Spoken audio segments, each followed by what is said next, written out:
예, 억지로 시키지 않아도 좋아서 하는 일, 억지로 시키지 않아도 좋아서 하는 일이란 제목으로 하나님 말씀 증거하도록 하겠습니다. 지금 오늘 25장부터 31장까지가 성막을 지으라, 성막 규정이 쭉 나오고 있습니다. 서두에도 말씀드렸죠. 우리 하나님께서 우리에게 가까이 하는 걸 원하시느냐, 아니면은 멀리 하는 걸 원하시느냐. 가까이 하는 걸 원하고 함께 하기를 원하시죠. 근데 문제는 무엇입니까? 우리가 하나님께 죄진 모습으로 그냥 가면 죽거든요. 그래서 가까이 갈 수가 없기 때문에, 그래서 24장에 피 뿌리는 언약식이 있는 것입니다. 피 없이는 하나님께 나아갈 수 없기 때문에.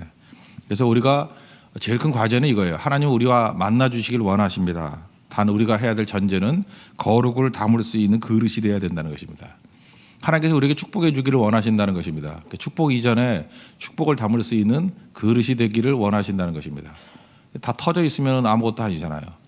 그리고 우리가 너무 더러워져 있으면 설거지 안 된 그릇에 아무리 뭐 산의 진미를 넣는다 할지 누가 먹겠어요, 이걸. 그러니까 깨끗한 그릇, 온전한 그릇, 그죠? 피 뿌린 바 된 그릇, 그게 핵심이라는 것입니다. 그럼 만나 주신다는 거예요. 그래서 만남의 장소가 이제 성막입니다. 하나님께서 성막을 통해서 우리가 함께 하시고 만나 주시기를 원한다는 것입니다.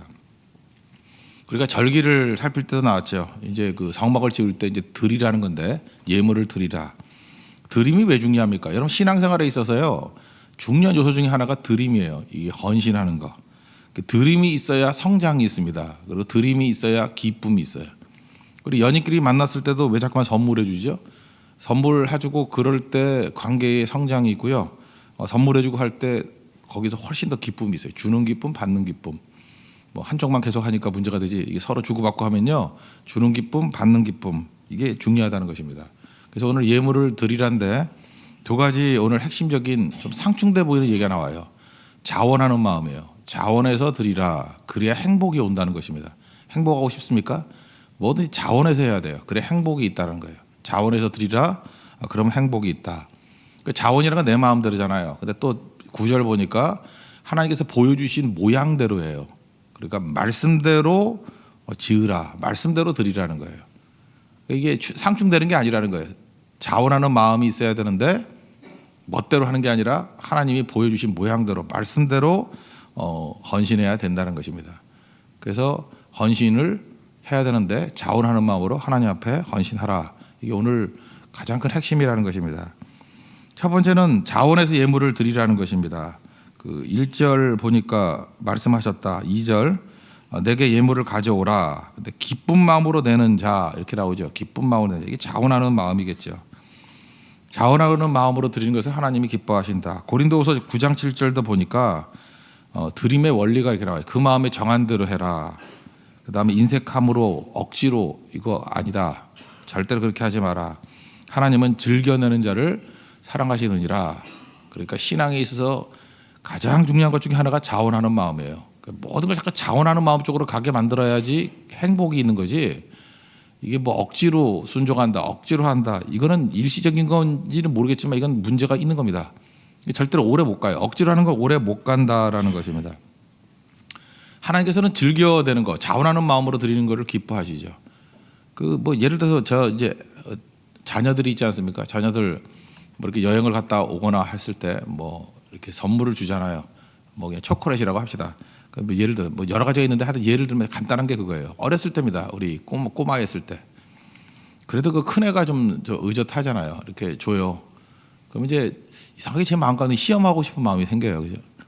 그 초콜릿 주고 난 다음에 하나 줄래? 그러면 이제 줘요. 큰 애니까. 드시라고. 근데 사실 두 번째부터는 진짜 맛있거든요. 그래서 하나 더 달라고.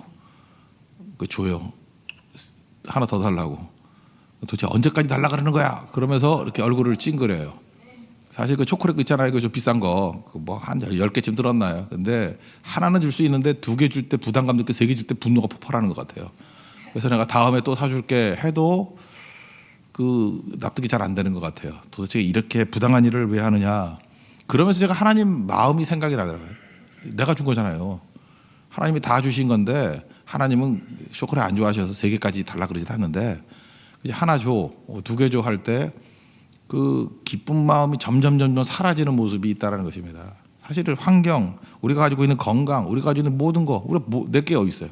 다 하나님이 주신 건데. 근데 이게 기쁨을 유지할 수 있는 게 그게 사실은 뭐예요? 그게 사랑의 능력을 유지하고 있는 것입니다. 그래서 교회에서 하는 모든 일들은요, 교인을 행복하게 만들려고 그러면 헌신해야 됩니다. 근데 자원해서 해야 돼요. 저는 그래서 그 헌금 바구니 돌리고 하는 것들 그 별로 그렇게 좋아하지 않았던 이유 중에 하나가 뭐냐면 헌금하지 말라가 아니에요. 여러분 헌금 드림이 있어야 성장이 있고 기쁨이 있습니다. 지금도 성장이 없는 사람들 보면 그 드림이 없기 때문에 그래요. 근데 그 드림이 중요하지만 그게 억지로 하면 안 되는 거예요. 그래서 뒤에 함을 두는 게 옳다고 생각을 합니다. 그죠? 그렇지만 하지 말라는 게 아니에요. 기쁜 마음으로 자원하는 마음으로 하는 거, 그때 성장이 있고 기쁨이 있게 된다는 것입니다. 하나님께 드릴 수 있다라는 거예요. 하나님 아무거나 받는 게 아니에요. 그의 자녀들의 드림을 받는 겁니다. 여기 예물이라고 말하는 게 테루마라는 히브리 단어인데, 테루마, 이게 레위기에서는요, 이 테루마가 거제라는 단어로 썼어요. 거제. 거제는 이제 한자니까 이게 높이 들어 올리다는 게 들어서 드린다.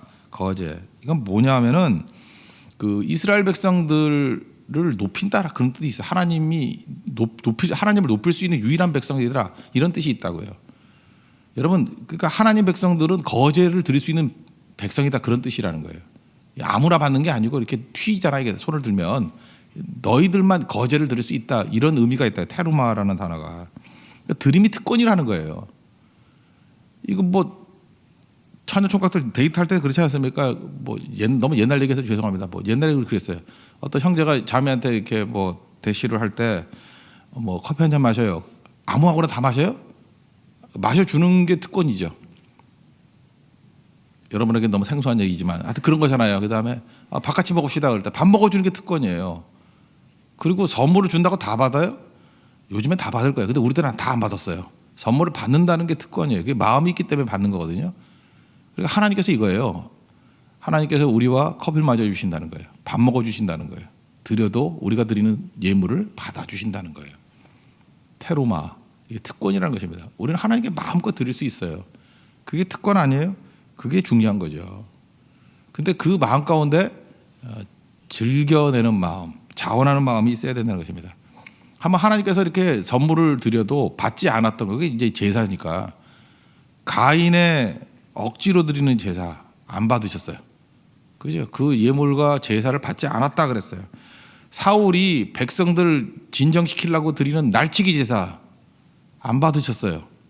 그죠? 그 다음에 아나니아와 삽비라 자기 자신의 공로를 드러내려고 하는 예물 안 받으셨어요. 기뻐하지 않으셨어요. 오히려 죽여버렸어요. 그러니까 우리가 준다고 다 되는 게 아니죠. 드린다고 다 되는 거 아니죠. 반면에 아벨의 그 정성 어린 제사, 마음을 드린 제사 받으셨어요. 과부의 2렙돈 받으셨어요. 양이 중요한 게 아니에요. 기쁨으로 받으셨어요. 다윗은 아무것도 없어가지고 광야에서 도망 다녔어요. 도망 다녀서 드릴 게 없잖아요. 드릴 게 없어서 광야에서 찬양했어요. 찬양의 제사를 기쁘게 받으셨어요. 이게 되게 중요한 거죠. 어떤 삐에로가 있는데, 삐에로가 돈이 없는 거예요. 삐에로 아시죠? 이렇게 광대. 근데 하나님께 너무 드리고 싶은데 아무것도 드릴 게 없는 거예요. 그래서 밤늦게 아무도 없을 때 교회에 왔대요. 와가지고 이 목사님 보신 얘기예요. 이렇게 와가지고 하나님, 난 드릴 게 하나도 없어요. 그러면서 하나님, 제가 하나님을 기쁘게 해드릴게요 하면서 저글링 하더라는 거예요. 막 돌리면서. 아시죠? 그렇게 막 6개 돌리고 7개 돌리고 접시 돌리기 막 하고 덤블링 하고. 그때 그걸 숨어서 바라보는 목사님이 눈물이 나더라는 거예요. 하나님께서 저거를 예배로 받지 아니하실까? 받으신다는 거예요. 그 마음. 아무것도 드릴 게 없는데, 물론 그렇게 하는 게 꼭 반드시 옳다라는 얘기가 아니지만 그 마음 아시겠죠? 하나님 기쁘게 해드릴게요. 여러분, 너무 드릴 게 없으면 하나님 옆에 그러면 되잖아요. 그냥 혼자 와서 하나님, 내가 찬송으로 영광 올려드릴게요. 여러분, 이게 엄청나게 왕창 헌금 드리는 사람과 예배 시간 일찍 와서 내가 찬양으로 하나님 앞에 영광을 드립니다. 그래서 한 20분, 뭐 30분 하나님께 찬송으로 영광을 올려드리는 것, 그게 과부의 2렙돈 아닐까요? 하나님께서 그거 기쁘게 받으시지 않겠어요? 나는 딴 거 할 수 없기 때문에, 그죠? 교회 뭐 청소를 열심히 하겠습니다. 뭐 이런 사람이 뭐 있는지 모르겠지만 그런 마음을 그 귀하게 안 여기겠어요? 그게 바로 뭐 기쁨이라고, 기쁨. 이게 하나님께 드릴 수 있는 내용이라는 것입니다. 우리가 억지로 하는 거 아닙니다. 그죠? 억지로 하는 거 아니고 하나님 앞에 자원하는 마음으로 할 때에 영혼의 행복이 있다는 것입니다. 그래서인데 저는 이제 오랫동안 이제 경험했던 일이에요. 우리 교회는 전부 다 자원봉사죠. 이렇게 풀타임으로 뛰는 사람 빼놓고는 자원봉사지 않습니까? 저도 이제 뭐 아주 큰 교회부터 시작해서 작은 교회까지 경험을 다 했잖아요. 제가 섬겼던 교회는 뭐 작은 교회도 있고 그랬어요. 그런데 원해서 하는 일과 시켜서 하는 일은 하늘과 땅 차이입니다. 예를 들어서 우리 뭐 무슨 일을 하든 다 이게 원해서 하잖아요. 헌신하잖아요. 그러면 여러분들 그 선교하거나 이거 할 때 보면 밤 지새우고요. 정말 그 헌신하고 그래요. 어떻게 저렇게 헌신할 수 있을까? 근데 이게 많아지잖아요. 많아지다 보면은 이제 이런 일이 벌어지죠. 야, 이거 밤늦게까지 가는데 저 돈도 없는데 차비를 주기 시작해요. 차비를 주다 보면 야, 차만 타고 다니냐? 밥도 먹어야지. 그래서 밥값도 주기 시작해요. 이제 이게 계속되면은 은혜도 지속이 되면 그게 권리가 되거든요. 그래서 나중에 그냥 별 감동 없이 이렇게 주는 게 돼버려요. 그럼 그때부터 이제 페이를 주게 되거든요. 그래서 큰 교회들 가보면요, 자원봉사가 점점 사라져요. 다 아르바이트로 바뀌어요. 주차 아르바이트, 봉사 아르바이트, 안내 아르바이트. 왜냐하면 그게 되게 깔끔하고 편하거든요. 그때부터 어떤 일이 벌어지느냐 하면 교회의 기쁨이 사라지고요. 그렇게 밤새도록 뛰던 사람이 돈을 받으면요, 이 페이를 받으면 참 이상해요. 돈 받은 만큼만 일해요. 그래서 돈을 받는 거는요, 우리의 헌신을 가로막는 거예요. 헌신의 장벽이 생겨버린 거예요. 그러니까 이러면 안 된다 그러지만 이렇게 돼요. 그러니까 우리가 생활비를 받는다 그럴 때 교육자들도 마찬가지예요. 이제 제일 삼류 교육자들이 특히 뭐냐, 돈 받은 만큼 일하는 사람이에요. 돈 받은 만큼. 이게 아니거든요. 헌신하는 건데. 그래서 교회에서는 저는 월급이란 말을 별로 좋아하지 않고 그냥 생활비. 그 생활비란 개념이 더 중요한 거죠. 받은 만큼 하는 거 아니죠. 그죠? 충성을 다해서 해야 되는 모습이 있어야 된다는 것입니다. 그러니까 행복이 없는 거예요. 아무리 천만금을 받아도. 근데 우리는 전부 다가 자원봉사고 자비량이고 그러다 보니까 뭐 헌신의 한계가 없잖아요. 그죠? 얼마든지 헌신할 수 있는 거죠. 우리 선교 가면 이렇게 밥 해주는 분들 있지 않습니까? 그러니까 일반 교회 가면요, 밥 해주면은 나중에 그 뭐 수련회 이런 거 밥 해주는 사람들 또 설악산 여행을 보내드려야 돼. 근데 지난번 갔을 땐 설악산을 갔는데 왜 이번에는 뭐 제주도를 갔냐 이러면서 막 싸움 벌어지고 그래요. 그러니까 페이를 주면은 그때부터 이게 기쁨이 사라지고요, 이 갈등과 투쟁이 벌어지는 거예요. 그러니까 교회는 제가 볼 때 기쁨을 하는 원리, 이거 깨면은 어떤 것도 진행돼서는 안 된다는 것입니다. 그러니까 기쁨이 없으면 아무 일도 못 한다는 거예요. 여러분 언제 행복했습니까? 시키지 않아도 내가 좋아서 할 때 그때 기쁜 거예요. 우리 성도들 보면요, 직장에 관해서는 맨날 그래요. 그냥 언제 직장 때려치지도 않으면서 맨날 그래요. 제발 그런 소리 하지 마세요. 그죠? 내가 직장에 왜 다니냐? 돈 때문에 다니는데, 언제 그만둘까? 맨날 그 얘기예요. 돈 받아서 그래요. 반면에 동호인 모임 있죠. 좋아서 하는 일은 그거 왜 갖다 그렇게 돈 쓰는지 모르겠어요. 근데 아깝지 않게 다녀요. 동호인은 뭐예요? 자기 좋아서 하는 일. 그러니까 여러분 축복이 무엇입니까? 내가 선택하는 일, 내가 해야 될 일이 좋아서 하는 일이 되면 돼요. 성도들이 하는 일이 그거잖아요. 뭐든지 주께 하라고. 그 얘기가 무슨 얘기입니까? 기쁨으로 하라는 거예요. 기쁨이 아니라 그러면 그거는 다시 기쁨이 되도록 디자인해야 된다는 것입니다. 여러분 우리가 죄를 졌습니다. 죄를 져서 제일 먼저 깨진 게 자유의지예요. 이 자유의지가 깨져버렸어요. 그래서 하나님의 그 성령의 능력과 예수님의 핏부림이 있을 때 자유의지가 회복이 되는 거예요. 근데 이 자유의지가 건강한 자유의지예요. 자유의지, 여러분 그 회복이 안 된 자유의지는요, 우리에게 도움이 안 돼요. 그래서 하나님께서 우리에게 이렇게 제약을 주시는 건지도 모르겠어요. 여러분 옛날에는 우리나라가 못 먹었습니다. 그래서 먹지 못해가지고 꿈에도 소원이 기와집에서 쌀밥 먹고 사는 거였어요. 옛날 이밥이라 그러는데, 왜 이밥이라 그런지 아시죠? 고려시대 때 못 살았는데 이씨들, 이성계, 그래서 옛날에 이씨조선 그러잖아요. 이씨조선이 이씨들이 만든 조선이 밥을 줬대요. 이성계가 밥을 줬대. 그래서 이밥이라 그래요. 이씨의 밥. 이밥이 쌀밥이에요. 쌀밥. 못 먹던 민족이었거든요. 근데 지금은 못 먹지 않잖아요. 다 잘 먹잖아요. 이제 자유의지가 생겼어요. 이제 생기는 문제가 뭐예요? 다 비만이에요. 자유의지 생기면요 오버해서 먹어요. 그러니까 우리에게 자유의지가 생기면 안 되겠죠. 우리 성도들 날씬하게 만들 방법이 있는데 저한테 권력을 딱 주면은 주는 대로만 딱 먹고 뺑뺑이 돌리면 여러분 다 날씬해져 가지고 거의 뭐 영화배우 같이 다닐 건데 우리 자유의지대로 못 살아요. 그 남자분들도 뭐 그렇다죠. 뭐 옛날에는 왕들이나 여러 여자들하고 이렇게 살았잖아요. 근데 요즘에 뭐 포르노 이런 거 왕들 하는 거하고 똑같이 하는 거 아니에요. 그죠? 옛날에 왕들 다 죽었어요. 절제 못해서. 자유의지 주면요 그대로 못 살아요. 요즘에 뭐 현대인들 많은 사람들이 포르노 중독에 빠져 있다면서요. 왜요? 거기에 빠져버리는 거예요. 자유의지가 우리를 망치는 거예요. 그래서 예수 그리스도의 핏부림이 필요한 거라고요. 그럴 때 자유의지가 회복이 되는 것입니다. 그 회복이 되면 그때부터 기쁨이 오는 거예요. 자유의지가 있는데 그 그리스도의 빛 아래에 있는 자유의지예요. 그러면 우리를 살리는 능력이 된다는 것입니다. 그래서 구원이라는 것을 정의를 이렇게 할 수 있어요. 살고 싶지 않은 인생이에요. 이게 죽지 못해 사는 거예요. 근데 살고 싶은 인생으로 변화가 되는 거예요. 정말 살고 싶어요. 살맛이 나는 거예요. 그게 구원입니다. 삶이 기쁨인 거예요. 뭘 해도 기쁜 거예요. 그 다윗이 그 성전 짓죠. 그 아들 때 짓게 되는데 사실 성전 짓는 얘기가 다윗 때 짓잖아요. 출애굽을 했습니다. 이거 대단한 복 아닙니까? 하나님께서 노예였던 백성을 건져가지고 하나님 백성으로 이렇게 만들어 주셨어요. 이게 다 은혜죠. 근데 400년이 지나도록 전부 다 자기 살기 바쁜 거예요. 그런데 다윗만 무슨 생각을 품었어요? 나는 백향목 궁에서 지내는데 하나님은 저 성막 가운데 있으니까 안 좋아. 내가 짓고 싶어요. 성전을 짓고 싶어요. 그럴 때 사무엘하 7장 뉘앙스를 보면 하나님께서 이래요. 야, 너 뭐 시키지 않은 일 하냐? 내가 언제 해달랬냐? 하나님이 성전 지어달라고 생각한 지 한 번도 없어요. 그죠?